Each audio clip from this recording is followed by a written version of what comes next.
But it's a Rover. Yeah, but it's a GTI. While I was sat in the car, I've just finished my video on my parking sensors. Blooming Ford Mustang GT. So it doesn't really matter if you're driving in a budget old Rover 25 or if you've got yourself a 20. No, how much do they cost? About 40 to 50,000 pounds. Mustang GT. You still shop at Audi because, you know, who wants to pay more for fruits and veg? But I thought I'd take this opportunity in this one just to have a little casual chat about the car itself.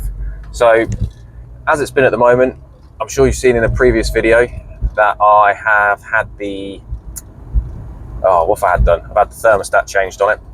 I've had the radiator blade and all these little leaks, water leaks, coolant leaks sort of fixed on it, which is good. The car's running around nicely. I'm not getting any of those random coolant leaks anymore, which is good. It's running up to temperature well, and it's driving really, really well. The only thing I've got now is to tackle a load of oil leaks. I've got one at the top where the rocker cover is. I explained before in my other video that they recommended that I get the sparks changed, the coil packs changed, the HT leads changed.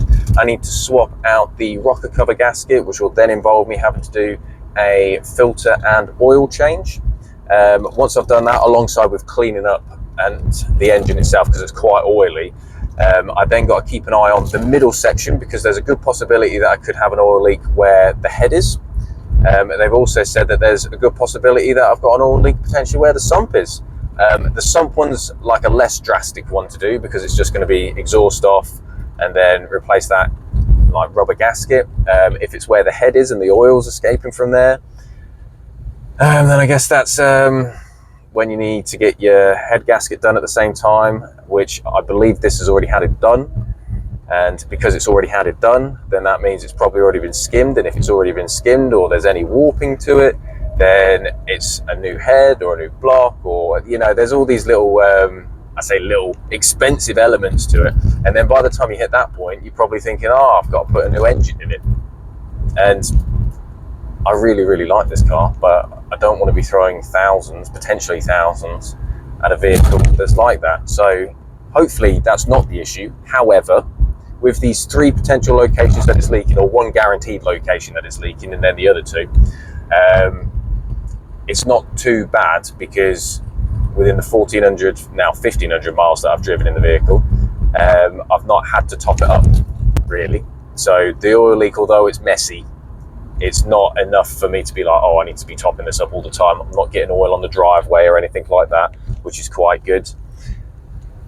So worst case scenario, I guess I could nurse it along. I say nurse it along, I could probably drive it along as normal. You can truly tell that BMW had their hands in this, because of the amount of, I suppose, oil leaks, even though they're not that severe, are happening at the same time with the vehicle. I've still got a couple more things that I want to do. Need to finish off my MPG challenge, which I'll be doing hopefully next weekend, because I don't really have anything planned there. I want to do the driving to good old sunny honey, but on the premium fuel, and then I'll be using the car for the following week in order to get the fuel levels down again, so that I can then start using E5 fuel in it, because I need to get the results from E5 from constant speeds up and down the dual carriageway. At the moment, I'm just driving around the village. I say village, it's a small town that I live in. Just thought I'd have a little chat on my way home, which is quite nice. Give a little update as to what I'm doing. Have I got anything else planned? I did see a Rover 45 for sale in the same red, but it's an 02 plate, and I did think about buying that as well, just for life. It's nothing special. It's only like the 1.6. Has the AC, which I'm pretty certain they had AC on there. What one was it? The Impression model? I think it's the Impression model. They came with that. It's got ABS as well. Very safe. Same red. And then I thought, you know what? I can have the 2 of them parked up to each other. It would look fabulous, but nah, I don't think I will. Or maybe I will. You never know. I might do. If I put up a post about it, then I definitely have done. If I don't put a post up again about it, then I definitely haven't. Yeah, other than that, I don't know. I think I might put some heated mirrors in. I still need to do the heated seats.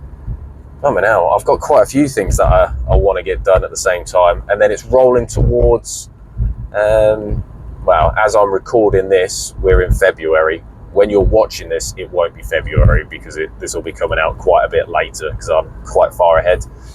Although I am keeping my eyes out on the other videos that have been out so that you can go, hey, why don't you go do this? And I'll be like, yeah, okay, I'll go do that. Do you know what? I need to take this to Longbridge. I think I need to go for a drive up to Birmingham and go have that classic photo taken outside the front of what would actually be the MG Group logo now, as opposed to the MG Rover Group logo. Yeah, I think that'll be quite good to do. It'll be a nice entertaining one, keep me out of trouble for a couple of hours during the day. Oh, let them through. There we go. That was somebody about to have an accident that got on film. I think they thought I was letting them through. Was I? I don't think I goaded them on. I didn't flash them. But hey, it is what it is. It's one of those weird things that I found with that particular road. People don't like letting you in and out. And I don't know why. I'm guessing it's because you get stuck at some traffic lights on this bridge that's at the other end. So people are like, no, I'm not letting you go through because I've already had to wait for 5 minutes for the traffic lights to swap round. Okie doke. Anyway, this is me just prattling on. I just thought I'd put out there a few little thoughts and feelings that are running through my mind at this time, and have a little bit of the driving going on in the bottom corner. I'm using directed view on my recording at the moment, which I think is pretty cool. I didn't even know that this had this. I clearly don't spend enough time messing around with ye old technology because didn't know my phone did it.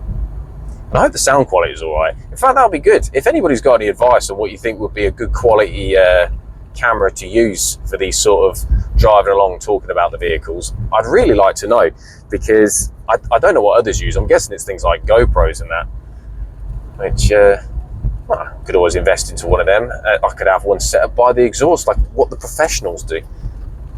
That'd be quite cool, actually. Maybe I should get in contact with some of those other guys that do the proper YouTube car reviews and see if they actually want to do a review of the 25 GTI. Because I'll be honest with you, there's no real information about this stuff out there. There's not a lot of people talking about these. There's loads of people talking about MGFs and MGTFs because, well, it's a mid-engined, rear-wheel drive British sports car, whereas this, on the other hand, is a front-wheel drive British.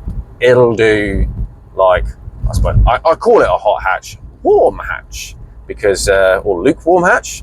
No, I think I'm still going to call it a hot hatch, because this is still faster than like the Up GTI, despite the fact that that's it's a 1 litre turbo, and this is a 1.8 litre. It'll go if it will go. Ooh, BMW, gotta love the 3 Series. Ooh. Yeah, it'll be an entertaining thought. See somebody else tell me what they think of it. Yeah. Oh, some more traffic lights. There's a lot of roadworks going on here at the moment. For a place that says they ain't got no money, they should have a lot of money to do roadworks. But then again, I don't work in local government. Oh, say traffic lights. Is it I think it's pedestrian crossing. Anyway, I hope you guys enjoyed this wonderful little ramble. This would be what most people in the film industry would call a bottle episode, because you know, like on like Friends or any of these other shows, they'd have like a show where they just remember other things they talk about, like, do you remember the time when, and then it mirages off and then they just show little aspects of previous episodes. Or they'll do stuff like it'll be set in just one room. I think that's how Seinfeld did it. If you like Stargate, I do, don't judge. But I mean, they've done ones where, you know, where they do like time loop episodes. I'm pretty certain like all the other science shows do that, where they do time loop ones, which is weird because I like that stuff anyway. But they usually set over the same thing over and over and over again, just because it's minimal costing. Bottle episode. And I guess this kind of was like a bottle episode, because it's just me rambling on while driving around.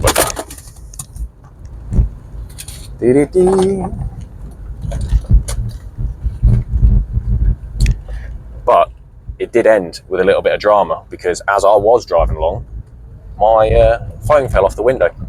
So, yeah. If you like it, like and subscribe. And I'll see you guys in the next one. Bye-bye.